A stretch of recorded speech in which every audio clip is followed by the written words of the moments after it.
তো গাইস, এই দেখো সকাল সকাল আমি স্নান করে প্রথমে পুজোটা সেরে নিচ্ছিলাম। আর এখন ছেলেকে আর শ্বশুরকে খেতে দেবো। তো আমার শ্বশুরমশাই এসেছিলো আমাদের বাড়িতে, আর এখানে জ্যামটা খুলছিলাম আমি, আর ব্রেডটা তো দেখতেই পাচ্ছ।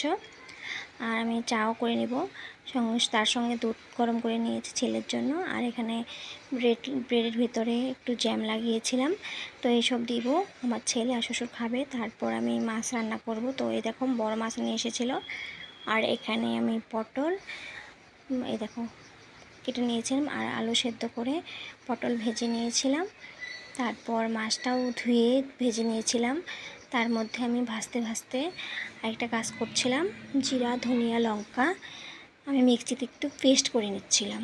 তারপর ফোড়ন দিয়েছিলাম জিরা, ফোড়ন দিয়ে আলুটা ভালো করে ভাজছিলাম। ভাজার পর এই দেখো মশলাটাও দিয়ে দিলাম, আর তার মধ্যে হলুদ লবণও দিয়ে দিয়েছিলাম। আর যে গরম, এই গরমের মধ্যে অত ভারী খাবারটা আমরা খাই না। আর মনে করো পাতলা করে ঝোল করব মাছের।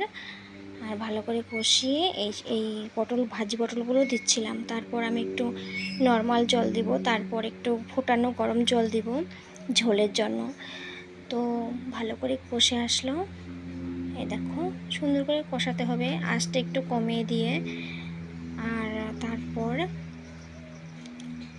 আমি জলটা দিচ্ছিলাম, এইটুক জলই হবে না, আর একটু দিব।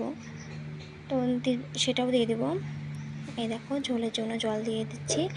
আর ভালো করে উতর আসছিল, তার মধ্যে আমি দেখাচ্ছি কি কি রান্না করছি। আর সবটা তোমাদের সঙ্গে শেয়ার করতে পারিনি রান্নাটা। এই দেখো ঝোল হয়ে গেছে। আর এখানে চাল কুমড়োর ঘন্ট, আলু পেঁয়াজ দিয়ে বেগুন দিয়ে ভাজি করেছিলাম। আর এখানে দুপুরে আমরা আম খাচ্ছিলাম বিকাল টাইমটা। আর আমিও চেটেপুটে খাচ্ছিলাম। আমি আটি খেতে ভীষণ ভালোবাসি, আর সবাইকে আমি আমটা কেটে দিয়েছিলাম। আমও খেয়েছি, আটিও খেয়েছি। তারপর বিকাল টাইমে বসেছিলাম, ছেলে বললো, বায়না করছিল আইসক্রিম খাবে। তো আইসক্রিম নিয়ে আসা হয়েছে, বাড়ির সামনে দিয়ে যাচ্ছিলো। তো ওর দাদু ওকে বললো ঠিক আছে নিয়ে আয়, আমি আইসক্রিম কিনে দিচ্ছি।